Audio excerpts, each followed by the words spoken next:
يا عيد يا هدية من ربنا الخلاق، أنت الذي تبعث فينا نشوة المشتاق. يا عيد يا هدية من ربنا الخلاق، أنت الذي تبعث فينا نشوة المشتاق. يا عيد يا هدية من ربنا الخلاق، أنت الذي تبعث فينا نشوة المشتاق. بسم الله الرحمن الرحيم. السلام عليكم ورحمة الله تعالى وبركاته. داوديال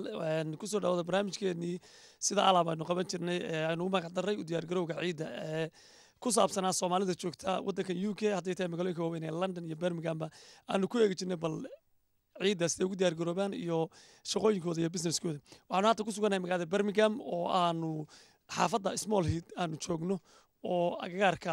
centerka magaalada bartankeeda ah oo ay ku yaaleen dukaamo fara badan iyo business fara badan iyo ganacsi fara badan oo Soomaalidu khaasatan ay leedahay. Iminka waxaan ku suganahay dukaanka kamid ah dukaamadaas oo Unitetin ah oo waliba mulkiilaha gabadha ahna la yiraahdo Xaawo Maxamed Cadde oo in badan furnaa sida daawanaysaana aragtaana alaabo fara badan iyo ganacsi fara badan laga baxo. Xaawo Maxamed Cadde walaal dukaanka imisa adiga ku furnaa? Wuxuu ii furan yahay adigu 4 sano.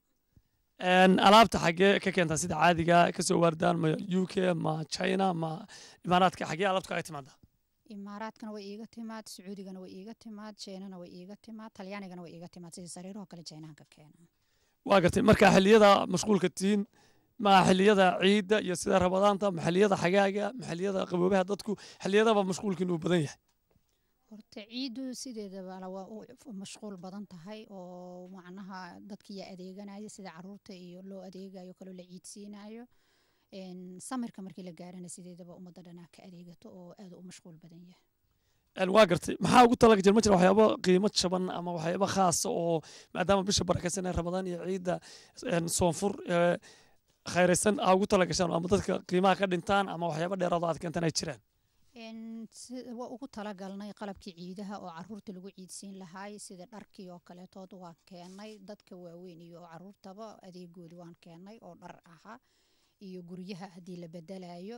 fadhiyadii oo kale waan keenaa oo iyagana aan carabaha ka keeno jiifafkii oo Talyaaniga ka keeno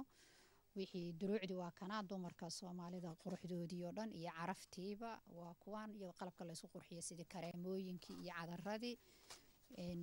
wax ka maqan ma jiraan insha Allah wixii dhiman waa dhameystiri doonaa. waxyaabaha aadka idinka socda ee dadka Soomaalidu khaasatan aad idinka iibsadaan maxaad nooga tilmaami kartaa? waxa hadda aan gadna anagu inta badan Soomaalidu waa waxay aad u iibsadaan waayo waa dharkoodii iyo qalabka isku qurxiyaan iyo xaragoodu dharkii iyo caraftii iyo kareemooyinkii waxaas. suuqan hadda ku dhex jirnay weyn halkan moolka ee wada Soomaaliba mise dadka loo ajaanib ayna ganacsiyada qaar ku haysta dad ajaanib ah ganacsi ku leh oo dukaaman ajaanib leeyihiin ku jira. marka idinka badan hadda waxaad ka iibsadaa waa un Soomaali bay u badan yihiin mise way jiraan dadka loo ajaanib waxaad ka iibsadaan? way jiraan ajaanib badan jira oo ajaanibka muslimiinta oo dhan dharkoodii aan gadnaa inta badan isku labiskanahay sida carabta oo kale tood Pakistaanta hadda waan isku soo dhowna waxyaabo badan dumarka oo waxay naga iibsadaan cabaayadaha xijaabka qalabka guryaha hata way naga iibsadaan kaarbeedka jiifafka ragooda hata qamiisyada ay naga iibsadaan barfuunadooda keeno rag iyo dumarkaba ka wada dhaxeeya عيد يا هدية من ربنا الخلاق، أنت الذي تبعث فينا نشوة المشتاق. يا عيد يا هدية من ربنا الخلاق، أنت الذي تبعث فينا نشوة المشتاق. يا عيد يا هدية من ربنا الخلاق، أنت الذي تبعث فينا نشوة المشتاق. يا عيد يا هدية من ربنا الخلاق، أنت الذي تبعث فينا نشوة المشتاق. تجمعنا أحبة بالأهل والرفاق، تغمرنا برحمة كالمنبع الدفاق. فدهبنا تزاور للناس في إشفاق. يا عيد يا هدية من ربنا الخلاق، أنت الذي تبعث فينا نشوة المشتاق. يا عيد يا هدية من ربنا الخلاق، أنت الذي تبعث فينا نشوة المشتاق. تجمعنا أحبة بالأهل والرفاق.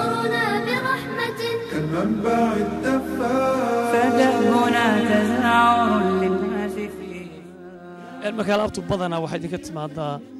China waxti meelo badan baa tilmaantooda idinka timaadaa inta badan xaggee idinka timaada ma wadamada carabta mise wadanka Shiinaha oo haatan dad badan ay u safraan talyaaniga waxaan ka keenaa jiifafka China-hana waxaa laga keenaa qalabku meelo kala duwan oo ka yimaado China waxaa laga keenaa daaha kaarbedka waxyaabo saas ah kuraasaha xataa waa laga keenaa qalab dharka sidiisa badan wuxuu ka yimaadaa carabta qiimo dhimis waa sameysaan marka maalmaha ciidka aad iyo aad haddaba xoogan ugu jebinay ciidda darta uga faa'iidaystaan walaalaheena Soomaaliyeed halkan waxaad ku haysaa buug ay ku sawiran yihiin alaabtii aad keenayseen noocyadoodii oo waliba sidaan arko sariiro iyo hurdooyin u badan xaggee laga keenaa alaabtaani waxay ka kala timiday tani hadda aan ku hortaalaaho waa talyaaniga laga keenaa waxay leedahay single waxay leedahay qolkii hurdada weynaay oo kaamil aha iyo kii qadadii oo macnaha aha ii sheeg armaajooyinkii miisaskii cuntada waxaas u kala baxa ayaa ku jira waa kuwaas marka waa qalabkii furniture-kii gurigii iyo hurdadii iyo cunadii waxa isku dhan xaggee badan ay ka timaada alaabtani markii furniture-ka oo kale intiisa badan wuxuu ka yimaada Talyaani furniture-ka China wax nooga yimaado kuraasa unbaa uga jira marka alaabta haddii Yurub laga keenayo waa iska kimbixinaysa haddii halkan lagu iibinayo halkan haddii lagu iibinayo waa iska kimbixinaysa haddii halkan lagu iibinayo maadaama qaali ma haddii Yurub laga soo keenayo halkan Yurub la keenayo waa qiimo macquul ah ku imanaysa والله قالي ويكتم هذا لكن هذا ندت كنا صوماليات ويقطعن أو معناها وجمت عن قالي. أوكي تأكلنا وبوجا كلنا سكونا إسلاميت وإسلام تلياني وأنهردوين كيو كلا دوين أياكو صورا مركا وكاس يجانا. وإن وامس قيمة سرّحن كوا ملحاتك. إن قيمة هذا كوا أوجو قالسن ولا بكون كوا أوجو رقيسنا وكون إيه لا بقول. لا بكون لو ستارلينك أو تقريبا أودي أنت لا تكون $500. هاي. وقال ميال ورن كريم مركا ولا عقالية. ده وضن كأن جوجنا سيدي النقطة حالة دي. والعكت ماشي اللي جوجا لو استعمالها يا بدي عاد إما هي ساسيد النقط. وهجاج إن وضنكي بزنس كلا أدقو هذا مقولة هاي مقدشوا ما داودي كاجس ما لقيها بين أدور بزنس كاجب حاجة. إن شاء الله وانجعلها هاي هذا ولي كما سميسن لكن أنا أوريك صدق حاجة وانجعلها. إن وضع ما سنتهي حوادم أي تاسي حيد وكم من الدكان ليدا أما كان ستة إن دكان حافظ اسمه الهيد مجال برمجام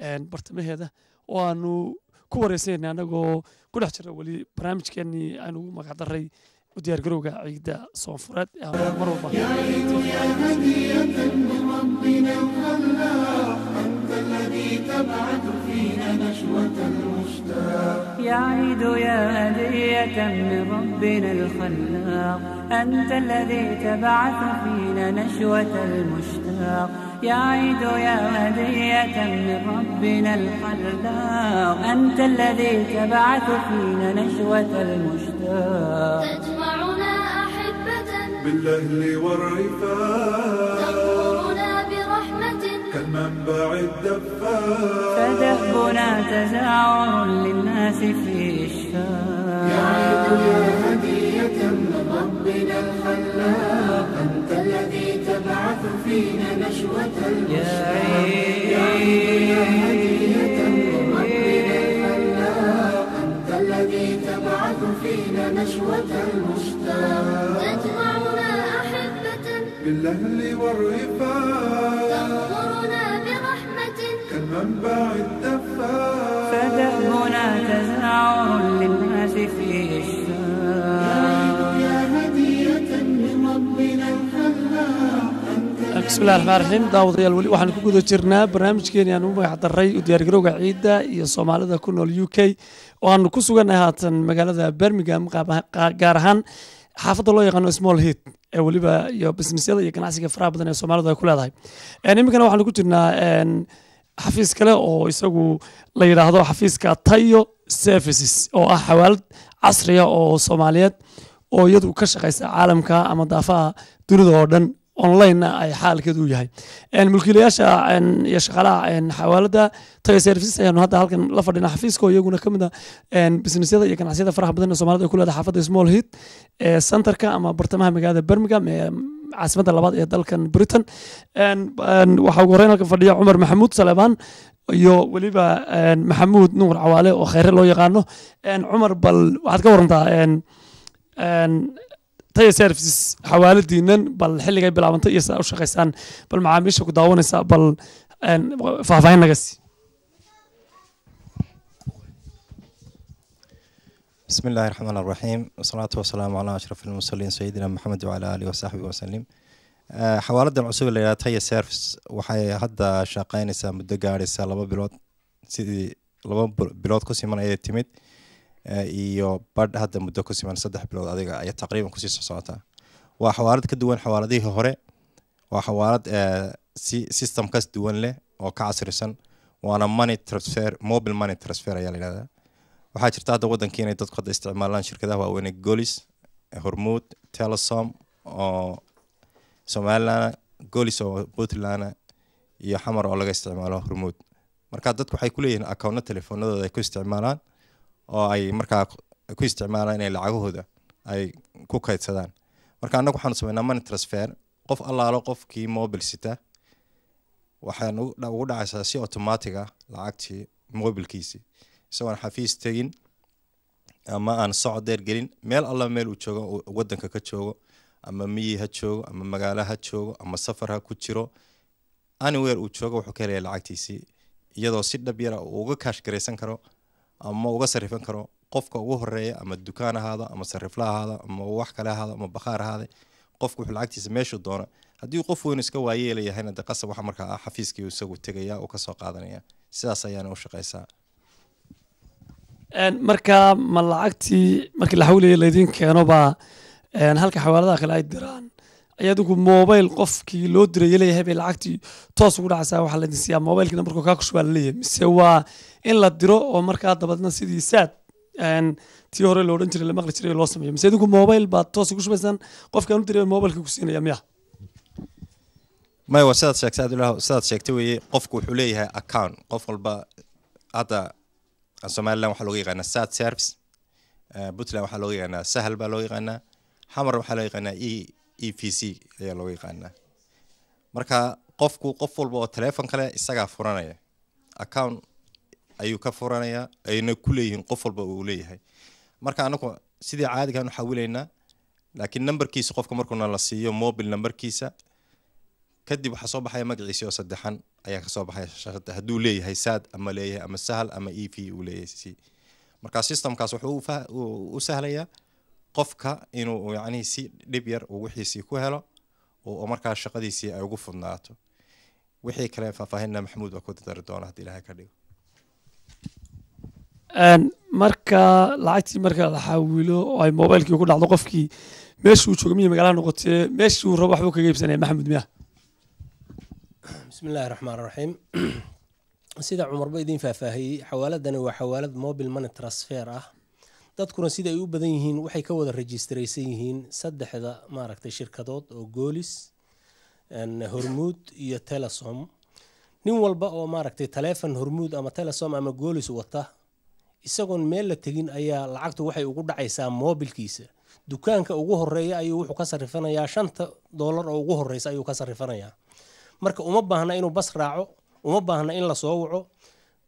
daqiiqada qofku lacagtu halkan maaragtay telefoonkiisa uu qofka noo sheego waa waxa weeye maaragtay qofku paid ayaba ugu dhacaysaa maaragtay akoonkiisa ugu dhacaysaa marka meel allaala meesha ugu horeysa ayuu wax allaala wixii uu rabo haduu bas raacayo haduu maaragtay baadiye joogo waxa weeye waa si toos ah ayuu mobilkiisa meel allaala meeshu tago uu maaragtay lacagtiisa uga sarifan karaa waa gartay idinka ma xiriira miyaad ka dhaxay shirkadahan telefoonada sida Golis aad sheegteen iyo Hormuud iyo waa wada shaqeysaan oo marka xiriir baa wada leediin mise qofku isaga iska soo qaadanaya telefoonka shirkadaha uu haysto weey mise waa isku xirantiin ka xawaaladahan iyo shirkadaha telefoonahan waa sida aad sheegtay waan isku xirannahay waana maaragtay waan isku xirannahay qofkii macnaha ka rajis gareysan saddexda shirkadood oo aan ku sheegnay waxa weeye meel isagoon tegin ayaa lacagtu waxay ugu dhacaysaa moobilkiisa meel alla meeshuu doonuu kaga adeeganaya isagoo maanta Hargeysa joogay ayuu maaragtay xamar isagoo jooga lacagtiisii isagoon maaragtay meel la tegin ayay ugu dhacaysaa akoonkiisa ugu dhacaysaa taleefankiisa ka wada waa gartay shirkadaha kale ee sida Telesom Somaliland iyo Somtel iyo kuwa kale ee Muqdisho ka shaqeeya Puntland kuwa ayaga ka waran telefoonadooda kuwa ka haysta miyaan ugu dhacan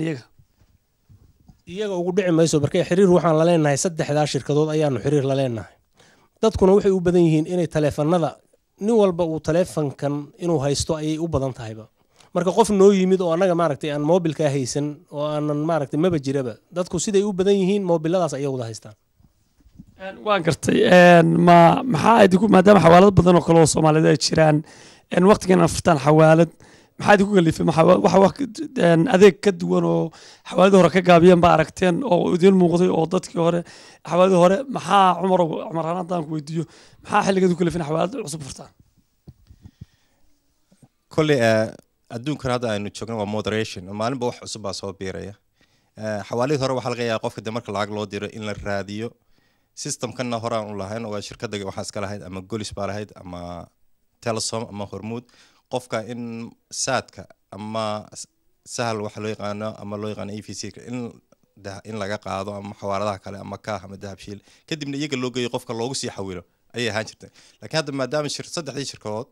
hal shirkad iyagu wixii samaysteen systemkiina lahaayeen waxaa keentay markaa inay dhib yarayso in qofkii ama transparency dhowr gacmood sii maro ama qofkii la raadiyo ama noqoto qofkii inuu meel fog miyi jiro lacagtii qof kale loogu sii dhiibo oo ay gacan saddexaad ama gacan afraad gaadho waxaa ka dhib yaraatay oo nagala dhib yaraatay asaan u aragno systemka iyagu in uu maxay ahayd uu yahay from computer kan hor fadhino mobile ilaa qofka mobile ku haysto waxaanay waxyaabaha badan aan yacni kusoo kordhina service waxaa jira in marka ama fitrada la gaadho ama zakada la gaadho dadku waqtigu ka dhaco ay yiraahdaan yacni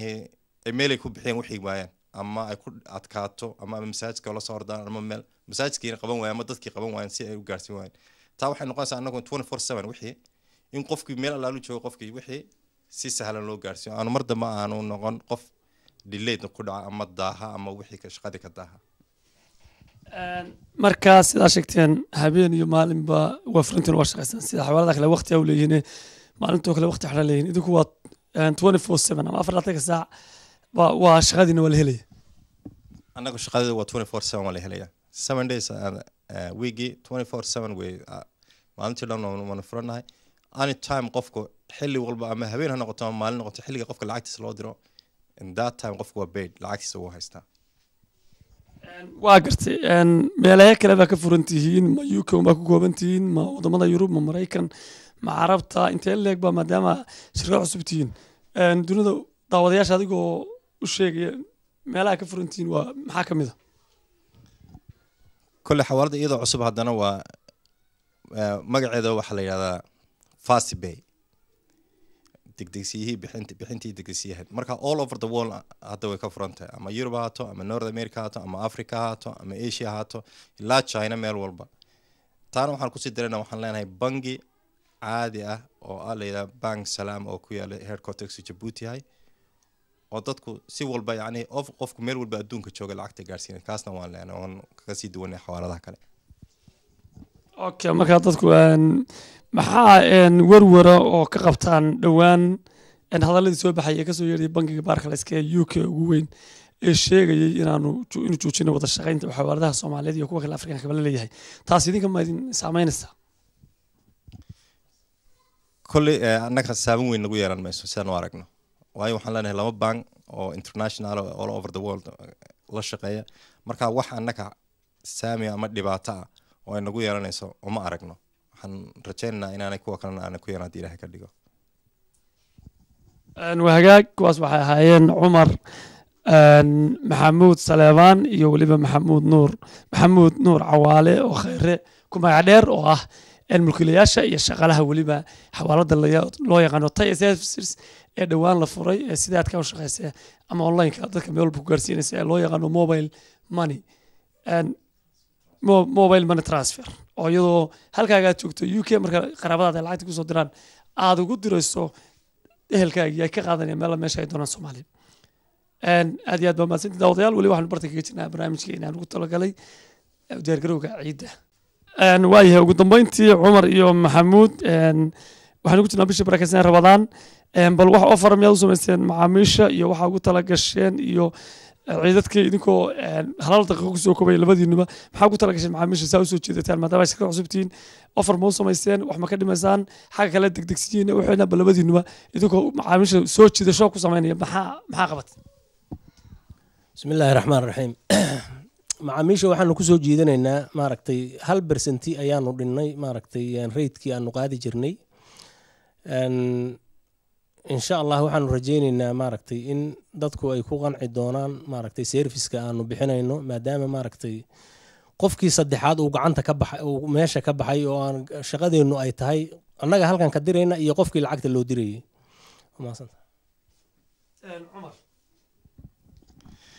kole saa maxamuud sheegay waxaan la qabaa sidaas waxaanu kaga duwannahay xawaarada kale in ay tahay fast pay oo ah very active inay tahay aada u shaqaynayso qofku marka la diro ee computerka laga qoro detailska inter marka la taabto inuu qofku wixiisa haysto aan meel kale aanu ama lug dheergelin ama socod kale ama meel kale aan isu dhibaataynayn taasaan kaga duwannahay qofku wixii markiiba wixiisa a minute uu haysto qofku wixiisa taasaan rajaynayna in dadkuna ay soo jiidan doonto haddii ilaahay ka dhigo هدية من ربنا الخلاق أنت الذي تبعث فينا نشوة المشتاق يا عيد يا هدية من ربنا الخلاق أنت الذي تبعث فينا نشوة المشتاق يا عيد يا هدية من ربنا الخلاق أنت الذي تبعث فينا نشوة المشتاق يا عيد يا هدية من ربنا الخلاق أنت الذي تبعث فينا نشوة المشتاق تجمعنا أحبة بالأهل والرفاق تغمرنا برحمة كالمنبع الدفاق فدهبنا تزاور للناس في إشفاق يا عيد يا هدية من ربنا الخلاق أنت الذي تبعث فينا نشوة المشتاق